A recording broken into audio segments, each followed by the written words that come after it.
Ibihe byiza nshuti ba Talk Rwanda ni mubana natwe imigano dukora umunsi ku munsi bigaruka ku makuru na documentary mu ngeri zigiye zitandukanye. Umunyarwenya Manirakiza Placide wamamaye nka Nyamabondo yatangaje ukuntu yise Umunyamulenge kugira ngo azajye mu gihugu cya Canada bikarangira afunzwe imyaka 7 muri gereza.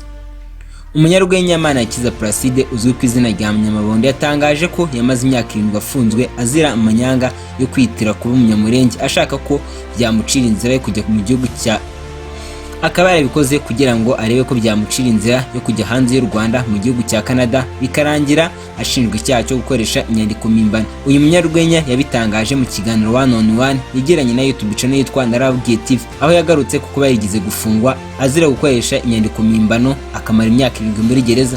Uyu munyarwenya Manirakiza Placide uzwi nka Nyamabondo yavuze ko yafunzwe azira icyaha cyo gukoresha inyandiko mpimbano gishingiye ku buriganya yashatse gukora ngo abone viza yo kujya hanze y'u Rwanda nk'impunzi y'abanyekongo bo mu miryango y'Abanyamulenge.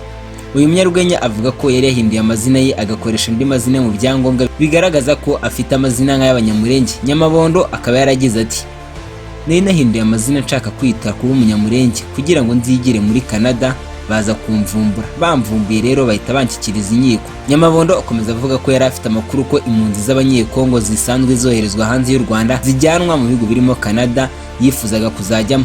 Nyamabondo akomeza agira ati: "Nagiyeyo barebye amazina basanga ntabwo bihura, nari niyise Mbungutse Mahombe, nari nigize Umunyamulenge baba baramvumbuye." Nyamabondo akomeza avuga ko muri ubwo buriganya yavugaga ko akomoka Murara, uyu akaba ari umuryango w'abanyabyinshi, ndetse ubwo yajyanaga ibyangombwa bamubazaga ibisobanuro birambuye akarya indimi nk'umuntu utabizi nk'uko yari yarabyitiriye.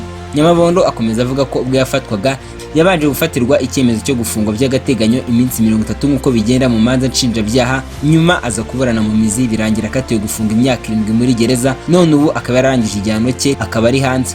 Nyamabondo ni umwe mu banyarwenya bagezweho muri no minsi mu biganiro akora kuri YouTube, ndetse akaba yaherutse no kwifashishwa mu mashusho y'indirimbo y'umuhanzi The Ben yitwa Indabo Zanjye aherutse gushyira hanze uyu muhanzi. Nibyo wakoze kubana natwe kuva ku munota mbere kugera kwa nyuma. Kora subscribe niba Rwanda rigeze kuri Talk Rwanda, ubundi ujye ubana natwe ibiganiro n'amakuru dukora umunsi ku munsi. Reka mubwire ngo icyo ugomba kumenya kandi ukazirikana nuko twifuriza kugira ibihe byiza mu byo ukora byose.